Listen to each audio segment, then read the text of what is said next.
Akhirnya gue nyari di Buddha, gue nyari di Hindu, ternyata belum kejawab juga. Jadi emang kayak jodoh-jodohan gitu loh. Terus sempat ke Hindu ya? Ya semuanya gue pelajarin, Konghucu, semuanya gue pelajarin. Akhirnya ada tante gue, yuk kita ikut pengajian ini yuk, kita ada pengajian ini, ada Pak Ustadznya gitu. Yang gue juga gak nyangka ternyata kejawabnya sama pemuka agama Islam.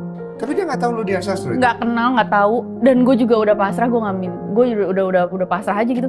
Tiba-tiba dibantuin sama orang nggak kenal siapa, dan orang Bali, orang yang jaga, pokoknya orang kerja lah di situ. Di situ gue percaya Tuhan tuh ada. Assalamualaikum warahmatullahi wabarakatuh. Berjumpa lagi dengan Jadid HMC ya, channel yang mengedukasi dan menghibur. Di kesempatan kali ini kita akan bahas yang berbeda ya. Kita nggak akan bahas Jesselyn dulu, ataupun para Polycardus yang sibuk mengurusi Jesselyn, yang sibuk memfitnah Jesselyn supaya orang-orang tidak mau mendengar kesaksian Jesselyn. Karena kesaksian ini powerful sekali memang. Bahkan saya dapat beberapa komentar, bahkan ada yang WA juga ya. Dia katakan di kantor dia, ya, di kantor dia yang notabene mayoritas itu adalah non-muslim, banyakan Kristen, itu tiba-tiba nonton kesaksian Jesselyn. Nonton kesaksian Jesselyn yang ada di channel-channel muslim. Artinya, banyak yang tertarik, banyak yang ingin belajar. Wow, luar biasa. Luar biasa sekali. Jadi dari situ saya mulai berpikir bahwa wajar saja gitu ya. Wajar saja banyak sekali Polycardus yang ngamuk-ngamuk. Karena dia lihat jemaatnya, orang-orang yang dia kenal, banyak yang mulai terpengaruh. Kan begitu. Nah, ini mirip ya. Ini mirip dengan waktu saya membahas kesaksian khotbah yang dilakukan oleh pendeta Erastus Sabdono. Nah, itu cukup unik teman-teman. Jadi konten saya itu ditonton oleh banyak orang Kristen. Bahkan ya, ini saya kan tinggal di apartemen. Jadi kami punya komunitas. Di apartemen punya komunitas, kita ada grup lari sore gitu. Jadi waktu kita lari sore, rupanya ya, ada beberapa orang yang lari sore juga, itu nonton. Ya, mereka bahas tentang Erastus Sabdono, karena salah satu penghuni itu jemaat dia. Jadi dibilang itu pendeta kamu sesat gitu. Loh, kok bisa sesat gitu kan? Jadi mereka bilang itu di channel muslim. Dan ternyata channel muslimnya adalah apa? Adalah HMC teman-teman. Jadi channel muslimnya adalah HMC. Saya sampai terdiam gitu kan. Jadi nggak berani ngomong gitu. Mereka nggak tahu itu rupanya yang punya saya. Karena saya juga nggak gitu dekat sama mereka. Cuman karena satu komunitas, ya saya ikut gabung gitu. Nah, itu powerfulnya medsos ini teman-teman. Jadi memang kita harus dengan bijak menggunakan medsos ini untuk menjelaskan, untuk mengajarkan kepada orang-orang. Ya, dan lewat medsos inilah banyak orang yang tersadarkan. Oke, itu cukup untuk pendahuluan mengenai Jesselyn ini ya. Yang ya kita masih akan bahas tentang Jesselyn, tetapi nanti kalau konten satu ini satu hal yang unik juga teman-teman. Ya, kalian sudah lihat pendahuluan yang di depan ya. Bagaimana seorang Dian Sastro, ya, seorang Dian Sastro, seorang artis yang luar biasa, ini ternyata adalah mualaf. Ini mengejutkan bagi saya gitu ya. Dan saya baru tahu, seorang Dian Sastro ini adalah mualaf gitu. Di mana nyokapnya itu Katolik dan bokapnya Buddha, bayangkan. Jadi nano-nano ini keluarga ya. Dia belajar dari kecil tentang Katolik. Dan kita tahu keluarga Katolik itu kuat sekali teman-teman. Pengajarannya kuat. Kalau Protestan mungkin cuma dibawa ke gereja gitu kan. Tapi kalau Katolik itu, waduh, wajib katekisasi, ya, wajib belajar gitu. Jadi seorang Dian Sastro ini memutuskan mualaf itu wow gitu kan. Wow sekali gitu. Nah, jadi bagaimana pengalaman dari seorang Dian Sastro, saya rasa wajib kita dengar. Ya, wajib kita dengar pengalaman tersebut, di mana Dian Sastro menceritakan ya, kenapa dia memilih menjadi seorang mualaf. Ya. Oke, kita coba dengarkan dulu ya teman-teman. Watch it ya. Ada pertanyaan dari netizen sekarang. Oke. Ini pertanyaan dari netizen adalah, mereka rata-rata tuh penasaran dengan proses mualaf lu. Oh, mualaf, ya. Lu pernah cerita gak sih proses lu mualaf? Gue aja baru tahu dari netizen gue. Gue belum pernah cerita malah ya. Gue kayak cerita deh malah waktu itu. Kita nggak Tapi lo sedekat nggak peduli itu. juga sih. Itu dia. Kita sedekat itu dia. Gue kira di antara Kita nggak sedekat itu. perbincangan waktu dulu kita Nggak, lagi I don't know. You Jadi gini. punya cerita, tapi you pernah share ke orang? Pernah. Pernah. Jadi long story short, Long story short. nyokap gue Katolik. Oke. Jadi gue digedein Katolik. Bokap gue Buddha. Oke. gitu ya. Tapi bokap gue juga ternyata tuh dia digedeinnya tuh Islam, Oh. Jawa Islam. Terus dia di SMP umur 13 tahun dia nyari dan ternyata dia menemukan jalannya dia di Buddha Jepang. Terus Budaya Jepang. Nichiren Soshu Indonesia ada deh pokoknya. Yang satu wihara sama Mas Sulung. Ya, Mas Ulung, ya. Terus makanya Mas Sulung kenal. Terus habis itu jadi gue digedein di keluarga yang lumayan warna-warni nih, ya kan. Terus gue digedein Katolik sama nyokap gue udah sampai sakramen komuni, sampai baptis, komuni. Terus gue belum nyampe krisma. Terus habis itu SMA, gue kayak mulai baca buku-buku filsafat, terus gue langsung mikir jangan-jangan nih gue sebenarnya kayak bokap gue nih. Gue sebenarnya mungkin jangan-jangan panggilan gue tuh di Buddha gitu. Terus kata nyokap gue, ya udah kamu coba cari aja yang benar tuh sebenarnya kamu apa bisa aja gitu loh. Oke, aku coba pelajarin semuanya ya. Aku pelajarin Buddha. Tapi kok pertanyaan-pertanyaan filsafat gue kok nggak kejawab ya? Oh, nggak kejawab di situ. Di biksu gitu loh. Pokoknya gue ngucap sama Tuhan, gue bilang, ya Tuhan, aku tuh orangnya pengen nanya gitu loh, kenapa kita harus hidup, kenapa kita harus pernah, pokoknya repot banget sih gini-gini, pokoknya buat apa gitu intinya. Aku pengen terjawab pertanyaan-pertanyaan kayak gitu dan dijawabnya kalau dirimu bisa memberikan aku kayak pemimpin agama yang bisa ngejawab pertanyaan-pertanyaan aku mau ngejalanin agama itu. Akhirnya gue nggak nyari di Buddha, gue nyari di Hindu, ternyata belum kejawab juga. Jadi emang kayak jodoh-jodohan gitu loh. Kalau sempat ke Hindu ya? Ya semuanya gue pelajarin, Konghucu semuanya gue pelajarin. Bener-bener semuanya. Sampai akhirnya ada tante gue, yuk kita ikut pengajian ini yuk. Kita ada pengajian ini, ada Pak Ustadznya gitu. Oh ya udah oke gitu loh. Nggak taunya menarik banget. Di situ gue juga tanpa ada ekspektasi apa-apa gitu ya.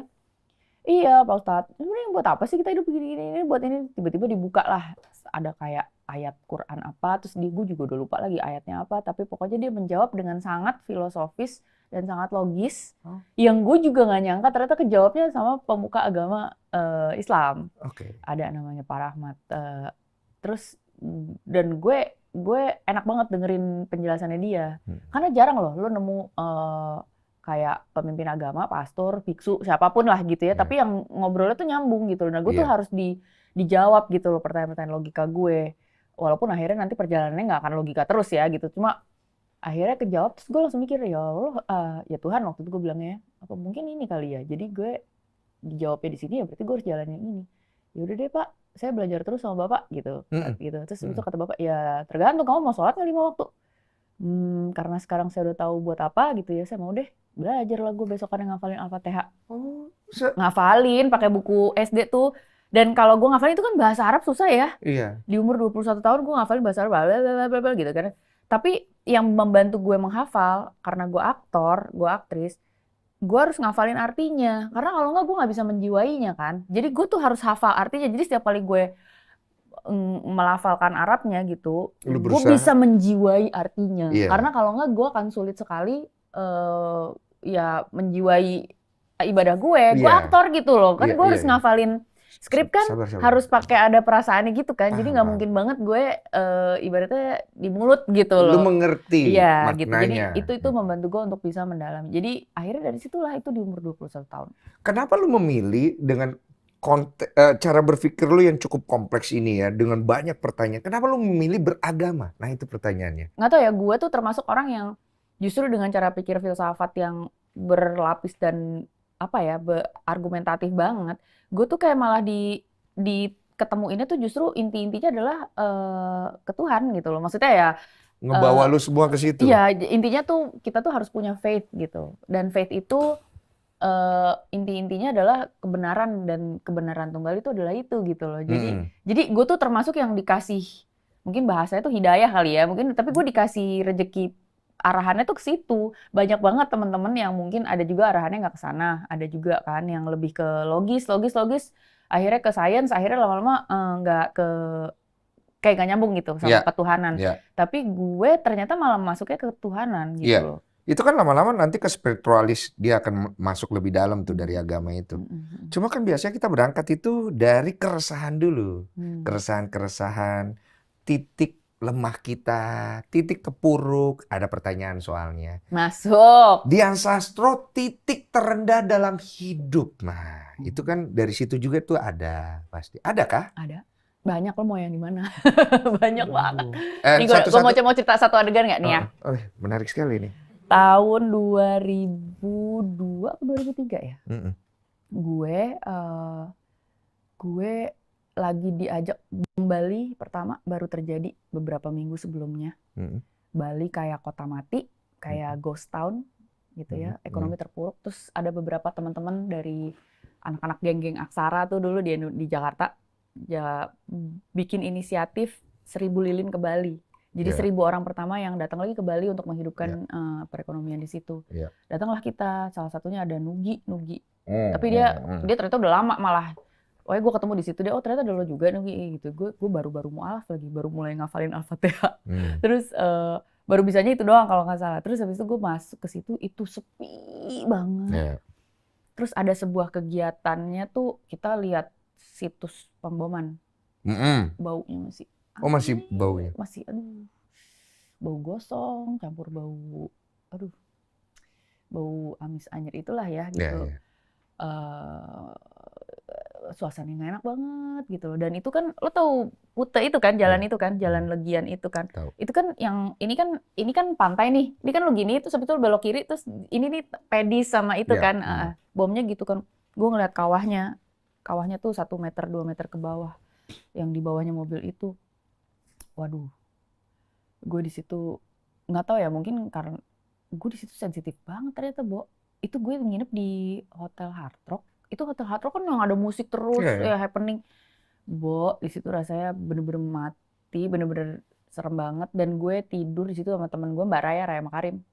Desu tidur enak, mangap-mangap, gue buset dia nggak bisa tidur. Apa kepikiran? Itu kan cuma gue doang sama Mbak Raya di kamar ya. Ini gue jadi uka-uka lagi nih, tapi itu rasanya rame banget satu kamar. Serius lu? Terus gue baru bisanya doa Al-Fatihah kan. Terus gue berdoa lah gue, Bo, tengah malam. Ini lagi sedih loh. Bismillahirrahmanirrahim. Ini titik terendah dalam hidup loh. Gue rasanya kayak mau mati, men, gitu loh. Dan gue baru bismillahirrahmanirrahim. Gue nggak bisa lihat, untungnya gue bukan orang yang gifted. Gue nggak bisa lihat. Tapi gue di situ ngerasa sensitif. Rasanya rame banget, kayak makin deket, bro. Gue yang kayak, ya ampun ya Tuhan. Ya gue udah gak tahu lagi, gue udah cuma bisa doa aja. Gue cuma bisa doa lebih aja. ke takut ya? Kayak lagi disamperin sama banyak banget orang sekampung. Bulu kuduk ya merinding. Ampun, besokannya kita ada acara melarung sama pedanda-pedanda Bali. Pantai? Untuk melarung ke pantai.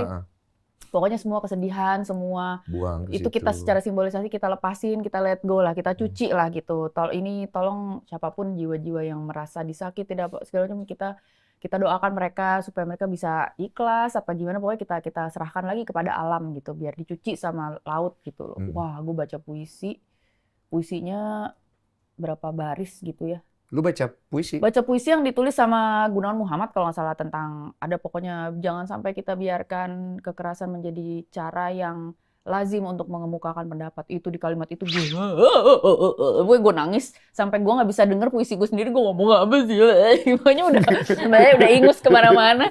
Terus yang nonton Baraya gini, gue ngeliat mukanya gini kayak itu nggak ada yang tahu gue ngomong apa. Nggak lu berpikir kayak orang akan nangis semua gitu? Iya, nggak tahu gue doang. Ini komedi apa sih? Ini udah horor. Ini masih sedih loh ini. Iya, gue tetap mau stick di sedih. Lu jangan bawa gue ke sana dong. Cuma tapi emang lucu, menurut gue emang lucu. Semesta tuh emang punya cara-cara yang lucu lah untuk menegur kita semua. Terus di situ gue nangis, di situ kayak gue merasa nggak ada batasan antara kita agama apapun. Mau kita Hindu, kita Islam, kita Kristen, kita apapun lah. Di situ kemanusiaan itu disakiti dan diserang. Karena barang siapa satu orang pun dibunuh gitu loh. Lo kayak lagi bunuh seluruh umat manusia. Jadi guanya juga merasa terbunuh gitu loh. Lu jahat banget sama sensitif ini saudara. Dan di situ gue lagi peka-pekanya kali. Karena gue lagi filsafat banget, lagi nyari banget kan. Dan gue baru nemuin di Islam gitu. Jadi gue kayak patah hati banget gitu loh, bahwa ada saudara-saudara gue yang merasa itu tuh benar gitu loh. Itu kan jadi kayak, dan gue masih umur 21 loh. Jadi gue kayak very emosional. Kayak emosional banget, dan gue stres banget gitu loh gitu. Dan akhirnya yang titik terendahnya adalah udah nih, itu kita 2 malam di situ. Abis acara melarung, gue udah merasakan ini banget. Besokannya adalah gue mesti pergi ke gue janji sama nyokap gue kalau nggak salah, gue harus ke Singapura. Itu kan Bali ya. Gue pesawat gue tuh pagi banget, jam 6 pagi atau jam 7 pagi gitu. Terus gue lupa yang namanya international flight itu kan harus bayar fiskal ya. Iya. Si bego gue nih, gue kan baru-barunya mulai traveling sendiri ya. Gotong-gotong, gue dulu belum punya koper yang ada rodanya. Jadi lo tahu duffel bag yang gede banget nggak sih, duffel bag olahraga? Iya, tahu yang panjang gitu kan? Itu gue packing penuh, gue gotong. Itu berapa ya, 15 kilo atau 20? Pokoknya yang bener-bener anjrit gitu. Yang ini tuh habis itu gue, begonya gue dari hotel itu berangkat jam 3 pagi, gelap-gelap masih sunyi gitu, dan dalam keadaan Bali lagi kayak kota mati. Gue di drop di Bandara Ngurah Rai kan. Salah drop. Si pinter ini di dropnya di domestik ya kan. Oh iya, lu internasional. Begonya gue baru, oh iya gue kan internasional. Jalan kaki lah gue dari domestik ke internasional yang jauh, Wak. 2 apa 3 kilo. Gotong-gotong jam 3 pagi.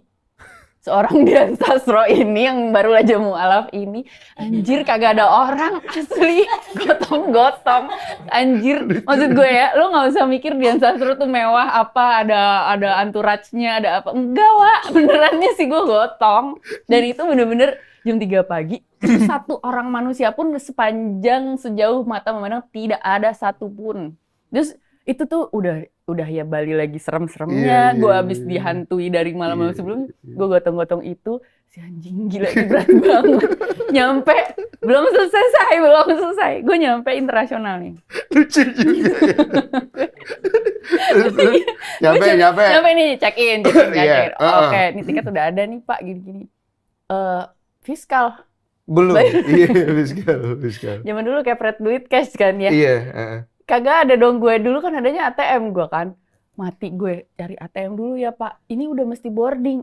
Karena gue telat kan, gue jalan 2 kilo gotong-gotong itu kan gue jadi telat. Jadi last minute nih gue check in, yang walaupun cuma gue doang penumpangnya. Dan itu cuma satu-satunya flight hari itu ke Singapura. Satu orang? Iya, pokoknya dikit banget lah orang yang berangkat. Orang nggak ada flight ke Bali. Kan Bali lagi sepi. Itu alhamdulillah itu flight nggak di itu. Iya, ATM. ATM nggak ada ATM bro waktu itu. Jauh banget lah. Intinya ATM tuh di domestik, di internasional tuh nggak ada ATM waktu itu. Pokoknya susah banget. Jadi lu mesti? Di situ gue udah lemes. Gue cuma gini doang. Ya Allah, terserah deh. Kalau emang saya nggak usah berangkat apa, gue di situ udah rasanya udah down banget.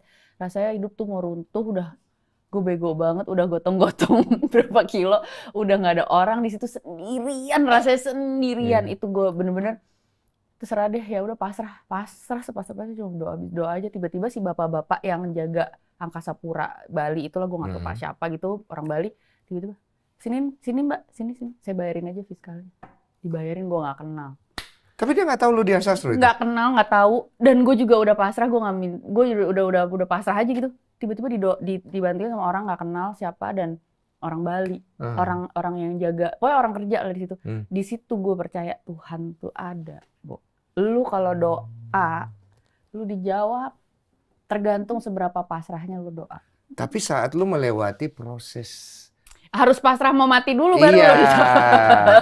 Gue tambahin dikit, ibaratnya nih ya, kalau kita yang muslim kalau lagi umroh, ada niatan mau cium Hajar Aswad, itu kan harus melalui perjuangan dulu. Perjuangannya tuh tengah-tengah tuh lu sampai udah ya udah deh nggak jadi deh ya Allah gitu. Deh saya mati aja deh, soalnya sempat kegencet-gencet yang udah bisa mati nih gitu, bisa nih gitu, ya udahlah pasrah aja. Giliran lo pasrah tiba-tiba jerek lo dikasih gitu. Ini ada filsafat lahir langsung. Kamu akan menemukan keikhlasan ketika titik pasrah itu sudah bertemu dengan kerja keras. Aduh, amin. Boleh ya? Masuk. Gimana Pak Rocky Gerung? Ya, teman-teman sudah saksikan ya. Jadi apa yang disampaikan Dian Sastro ini adalah pengalaman pribadinya. Padahal ya, kita tahu dari masih muda dia ini sudah sangat sukses. Dia ini salah satu ya artis papan atas lah. Jadi kalau kita bicara Dian Sastro tuh image-nya tuh image mahal. Ya mirip kayak Sandra Dewi gitu ya, bukan image yang kayak artis yang istilahnya menjual hal-hal yang aneh gitu kan, menjual kontroversi, skandal dan sebagainya. Enggak, ini artis yang berprestasi. Dan saya rasa teman-teman juga tahu itu ya. Jadi Dian Sastro ini cukup unik pengalamannya dan hampir mirip sama saya. Saya harus katakan hampir mirip gitu karena dia mempelajari semua agama, even Hindu, ya satu agama yang kita sangat jarang pelajari. Bahkan bisa dibilang di antara semua agama-agama di Indonesia, mungkin tentang Hindu yang paling sedikit orang tahu. Ya, termasuk mungkin teman-teman Muslim kalau ditanya Hindu juga taunya kan, wah ada dewa Brahma, Siwa dan sebagainya gitu. Padahal mereka itu cuman dewa utama. Tuhan Tuhan sebenarnya ya bukan itu gitu. Jadi Hindu ini wah jarang dipelajari ya. Ini untuk sekedar teman-teman tahu. Tapi seorang Dian Sastro tuh sampai belajar Hindu, artinya dia benar-benar cari tahu gitu. Ya, dia benar-benar cari tahu tentang semua agama.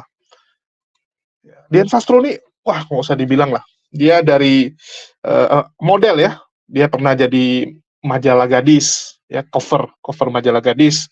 Terus juga dia pernah jadi model di video klipnya Sheila on Seven gitu. Dari situ dia terkenal sekali. Masih muda waktu itu. Nah, terus kalau kita bicara pengalamannya, ya, kita kembali ke pengalamannya, kenapa dia memilih Islam? Ternyata karena hanya Islam lah yang bisa menjawab segala pertanyaan yang ada di dalam hatinya, di dalam pikirannya. Karena dia seorang yang filsafat, dia bilang. Artinya orang yang menggunakan logika, ya, mengedepankan logika. Dan Islam itu memang agama yang relatif, ya, paling cocok dengan logika. Karena di Islam lah kita disuruh untuk apa teman-teman? Gunakan akal. Islam itu mengedepankan akal. Bukan asal hantam-hantam. Udahlah imani saja, udahlah didoktrin harus percaya gitu. Enggak. Di Islam kita belajar untuk, ini apa sih ajaran ini? Kenapa diajarkan ini? Kenapa kita harus sholat? Kenapa kita diciptakan? Kan gitu. Karena manusia itu pada dasarnya, dia ingin tahu gitu. Kenapa Tuhan menciptakan dia, toh juga ujungnya nanti mati, kan gitu. Saya rasa hampir semua orang punya pertanyaan itu. Ngapain Tuhan capek-capek ciptakan kita, kalau toh ujungnya juga kita akan dibuat mati gitu kan. Akan mati. Jadi ngapain gitu. Terus kenapa ada ini penderitaan di dunia, ada susah gitu kan, harus capek-capek dan mengalami masalah gitu. Padahal jelas dunia ini adalah tempat ujian. Hanya Islam yang bisa menjawab. Kamu di dunia ini nggak akan senang terus. Nggak mungkin. Walaupun kamu ini seorang anak dari raja, pangeran ya, kamu anak dari konglomerat gitu kan, orang yang kaya raya, kamu tetap akan punya masalah. Kamu tetap akan merasakan penderitaan, susah. Ya, setiap orang pasti akan punya masalahnya. Karena memang dunia ini adalah tempat kamu diuji. Dan Dian Sastro tuh mencari tahu kenapa dia diciptakan ya. Setelah dia pelajari, ternyata hanya Islam yang bisa menjawab itu semua. Jadi ini testimoni yang luar biasa. Dan saya rasa ya, kalau teman-teman yang lain juga sama gitu menggunakan akal ya. Terutama teman-teman Oten, ya teman-teman yang non-muslim lainnya. Kalau benar-benar mencari dan menggunakan akal, sekali lagi ya, mengedepankan akal, bukan perasaan, maka Islam adalah jawabannya. Kecuali Anda pakai perasaan gitu kan. Wah, saya kalau ke tempat ibadah yang satu ini lebih enak, karena saya dengar nyanyiannya, saya yang lagi sedih pun jadi ikut hanyut gitu kan. Nah, kalau Anda pakai perasaan, ya mohon maaf, saya harus katakan memang lebih enak di agama sebelah gitu. Anda ke masjid, ya belum tentu Anda akan senang. Belum tentu Anda akan merasakan sukacita seperti itu. Karena itu kan dihasilkan karena Anda merasa, wah tempatnya happy, ya tempatnya rame, menyenangkan gitu kan. Kalau di Islam kan banyak aturan gitu. Malah Anda merasa, wah ini kok dikekang saya. Ya, kok saya malah dibatasi gitu, nggak bisa suka-suka. Yang sebelumnya boleh makan babi, kok jadi nggak boleh makan babi. Yang sebelumnya saya boleh happy-happy, pakai baju bebas, tiba-tiba ada batasan. Anda nggak akan rasakan itu kalau Anda mencari hanya berdasarkan perasaan. Sekali lagi ya, perasaan itu menghanyutkan. Perasaan itu sangat, sifatnya itu menghanyutkan sekali gitu. Karena kebenaran itu harus pakai logika. Itulah kenapa Allah ciptakan manusia ada akalnya. Kita bukan binatang gitu. Kalau binatang pakai insting doang gitu ya. Binatang pakai insting, perasaannya. Kita nggak bisa gitu. Kita pakai akal, teman-teman. Jadi, kalau Anda cuma mencari happy-happy, ya memang Islam nggak akan cocok gitu. Ya, sekali lagi saya pertegas. Banyak orang yang memutuskan murtad, karena dia mengedepankan perasaan. Saya banyak dengar kesaksian gitu ya. Kenapa Anda murtad? Wah, saya setelah ke agama sebelah, ikut ibadahnya, saya merasakan hati saya lebih enak, saya dengar lagunya lebih enak gitu. Ya karena Anda lagi stres, Anda lagi pusing, Anda gunakan perasaan Anda. Ya, Anda bukan mendekatkan diri Anda dengan Sang Pencipta. tapi Anda mencari pelampiasan. Di sebelah ada tim konseling, ya. Ada tim yang istilahnya mengajak Anda ngobrol, peduli dengan Anda, bahkan kalau yang susah dibantuin gitu kan. Nah, sama kayak Raji kemarin gitu kan. Di Islam nggak ada yang bantuin, ya. Ada yang bantuin sedikit, malah lebih banyak dicemooh. Begitu di sebelah dibantuin, ditawari ini itu, ya pasti akan cocok ke sana gitu. Akan lebih condong gitu. Tapi kalau Anda mengedepankan akal, benar-benar orang yang istilahnya itu lebih condong ya, menggunakan logika, ya, apalagi orang filsafat, ya pasti akan ke Islam, ya, akan ke Islam gitu.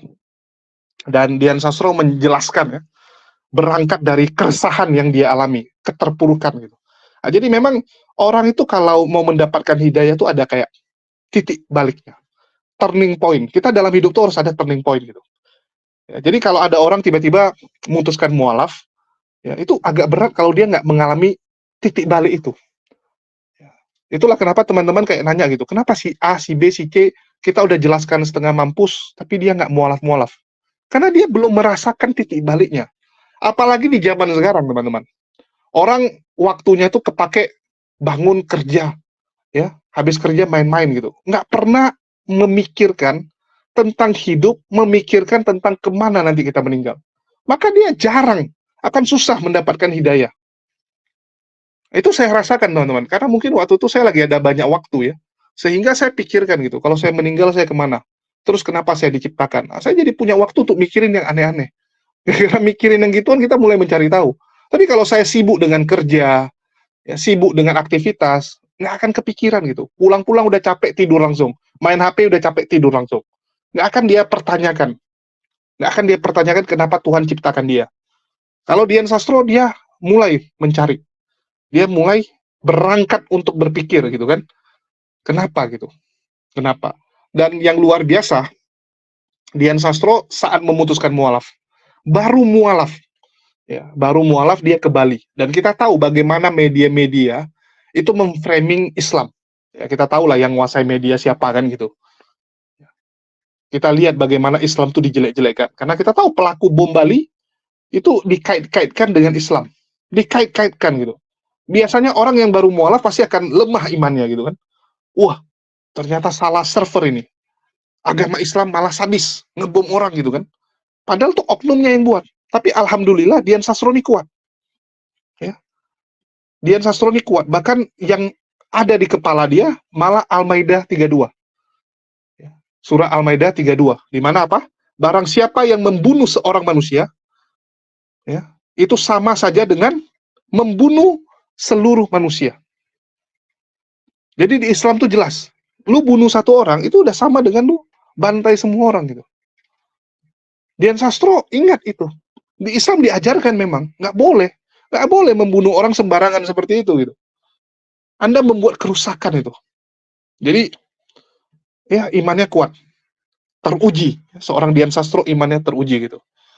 Dan di situ dia merasakan bahwa Allah itu memang ada. Ya, dia katakan bahwa pertolongan Allah itu ada saat dia hampir telat. Ya, hampir telat untuk flight. Jadi zaman dulu memang pakai fiskal bayar di tempat. Kalau sekarang airport tax ya, itu udah di-charge di tiket maskapai yang bayarin gitu kan. Udah di-charge kan. Kalau dulu memang kita harus bayar sendiri tuh. Jadi Dian Sastro, ya, dia merasakan bahwa wow, kita berdoa dijawab rupanya gitu. Dan itu memang terjadi teman-teman. Ini sedikit sharing nih teman-teman. Kalian juga mungkin pasti pernah ya, ada di satu titik gini. Kita lagi ada masalah nih. Lagi ada masalah gitu. Saat kita benar-benar sudah pasrah, ya, sudah melepaskan semua gitu, udah berusaha ya, kita udah gunakan segala tenaga kita, ternyata masih mentok. Dan saat kita sudah pasrah, malah pertolongan tuh hadir. Apa yang disampaikan Dian Sastro tuh, ya memang seperti itu gitu. Allah itu nolong kita seperti itu. Allah tuh pengen, ya, kalau kita itu benar-benar mengandalkan Allah, bukan mengandalkan diri kita. Saat kita kena masalah, yang pertama kita andalkan biasa siapa? Diri kita gitu kan. Kita merasa, wah saya akan cari solusinya. Kita hantam kiri, hantam kanan. Upayakan ini, upayakan itu gitu. Kita lupa, harusnya yang duluan kita utamakan adalah meminta pertolongan kepada Allah. Di satu sisi memang kita biasa gitu, berdoa gitu. Tapi di satu sisi kita nggak percaya 100%. mungkin percaya cuma 80, 20% masih mengandalkan diri kita, masih berupaya gitu. Istilahnya tuh pasrahnya tuh ya bukan pasrah sesungguhnya gitu. Nanti sampai di satu titik udah mentok, udah nggak sanggup ngapa-ngapain, baru ya Allah bantulah saya gitu kan. Baru benar-benar kita pasrah. Di situ pertolongan Allah hadir. Itulah kenapa kadang-kadang kita merasakan pertolongan Allah itu datang itu di detik-detik terakhir. Di detik-detik terakhir. Padahal itu gara-gara apa? Gara-gara Allah memang ingin kita belajar, ya, agar kita sadar bahwa pertolongan itu bukan karena kuat kita. Lu nggak akan keluar dari masalah karena kekuatanmu, enggak. Kamu nggak akan selamat dari ujian, dari permasalahan hidup kamu, kalau kamu hanya mengandalkan diri kamu. Nggak bisa, teman-teman. Pasrahkan kepada Allah. Pasrahkan. Dan jujur ya, saya pribadi juga sering merasakan itu. Pertolongan Allah itu di detik-detik terakhir. Waduh, udah babak belur kita ya. Udah nggak tahu mau gimana lagi gitu. Saya berkali-kali, ya, berkali-kali harusnya istilahnya orang anggap itu udah masuk jurang. Karena yang upayakan saya masuk jurang, yang mencelakai saya, yang dorong saya masuk jurang ini kan Polycarpus sih. Polycarpus sudah siapin jebakan tuh, udah siapin segala cara supaya saya masuk jurang. Tapi pertolongan Allah itu hadir di saat saya sudah mau jatuh. Tinggal satu langkah lagi tuh, udah didorong nih sama Polycarpus, didorong sama mereka. Allah bantu. Wow gitu kan. Jadi saya sama dengan Dian Sastro gitu. Kita udah rasakan pertolongan Allah. Apalagi yang mau kita ragukan? Kita sudah merasakannya langsung. Ya, bagaimana Allah itu hadir, bagaimana Allah menolong, menjawab doa-doa kita. Ya, contoh nih, kayak sekarang misalnya, ya, saya lagi banyak problem nih. Walaupun saya nggak cerita gitu kan, tapi saya banyak masalah sekarang, sebenarnya gitu. Tapi nggak ada guna kita cerita ke orang, karena kita harusnya minta tolong kepada Allah. Dan saya yakin, Allah yang akan kirim orang-orang untuk membantu kita. Ya, Allah yang akan kirimkan. Saya pernah rasakan teman-teman, kita butuh biaya sekian. Untuk selamat nih, kita butuh biaya sekian. Nggak ada uangnya teman-teman. Kita udah upaya kiri kanan, nggak ada yang nolong. Nggak ada yang nolong gitu. Kalau kita harap sama manusia, kita kecewa. Kita berpikir, wah si A akan bantu kita, si B akan bantu kita, telepon, kita hubungi. Nggak bisa. Ya, nggak bisa teman-teman. Wah, barulah. Pusing gitu. Kita lupa, harusnya kita minta kepada siapa? Allah. Allah. Allah yang akan kirimkan. Itulah kenapa saya bilang teman-teman, ya, setiap ada permasalahan, minta tolongnya itu sama Allah, jangan sama manusia. Setelah sama Allah, baru kita upayakan. Ya, baru kita upayakan dengan manusia, tapi utamakan Allah dulu. Jangan ada masalah, kita sok-sok maju dulu gitu. Udah mentok, baru minta tolong. Ya Allah, bantu saya gitu kan. Udah mentok gitu. Harusnya sebelum kita melakukan apapun, minta dulu sama Allah. Maka Allah yang akan bukakan jalan. Ya, kita jumpa A berhasil, jumpa B berhasil, jumpa siapapun berhasil. Karena Allah yang menyertai langkah kita. Allah yang bantu kita, teman-teman. Ya, jadi jangan terbalik-balik. Kadang manusia ini sering terbalik-balik gitu. Selalu berupaya dengan kekuatannya sendiri dulu. Padahal kita ini bukan siapa-siapa gitu. Ya, nggak bisa kita, teman-teman. Kita dapat masalah itu, nggak akan sanggup kamu. Karena kita butuh penolong. Ya, yang ditolong pasti lebih lemah. Namanya kita butuh bantuan. Nggak mungkin kita bisa selesaikan masalah itu sendiri. Kalau kita bisa selesaikan sendiri, ya kita nggak butuh bantuan. Kenapa kita minta tolong kan gitu? Ya karena kita butuh pertolongan. Ya, tentu saja pertolongan paling kuat itu ya dari Allah.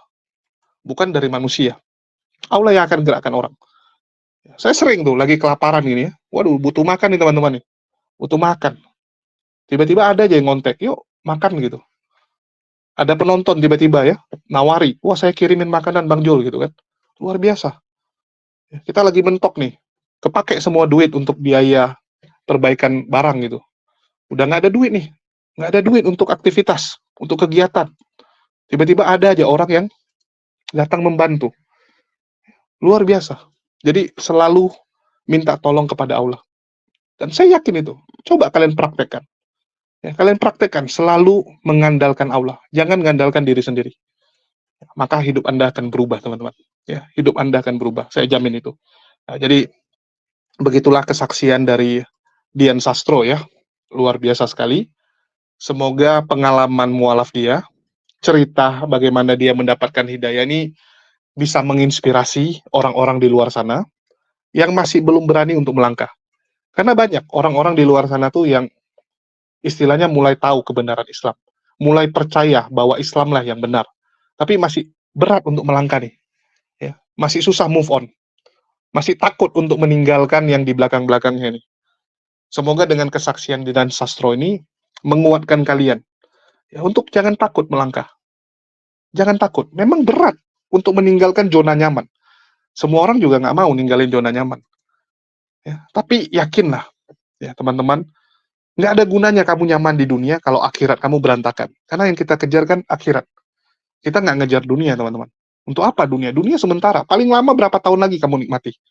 Ya, kayak saya nih misalnya, udah kepala 3 gitu ya. Paling jago juga 30 tahun lagi kan gitu.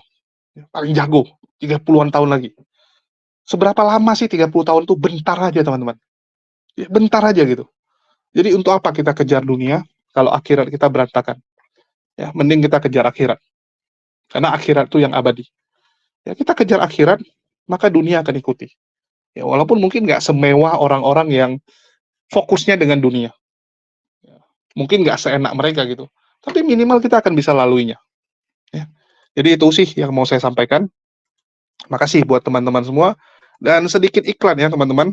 Bagi teman-teman yang ingin membeli kaos pendebat, ya, baik itu Bang Tri, Bang Zuma, HMC, ya, ini ada baju Bang Zuma. Jangan lupa mampir ke toko kita di Tokopedia, nama tokonya Jeffrens, atau bisa melalui nomor WA yang ada di bawah ini. Ya, bajunya kualitas terbaik tentunya, kita nggak asal-asal jual. Bisa kalian buktikan ya, garansi. Kalau memang kualitasnya jelek, silakan ya minta kembali uang Anda.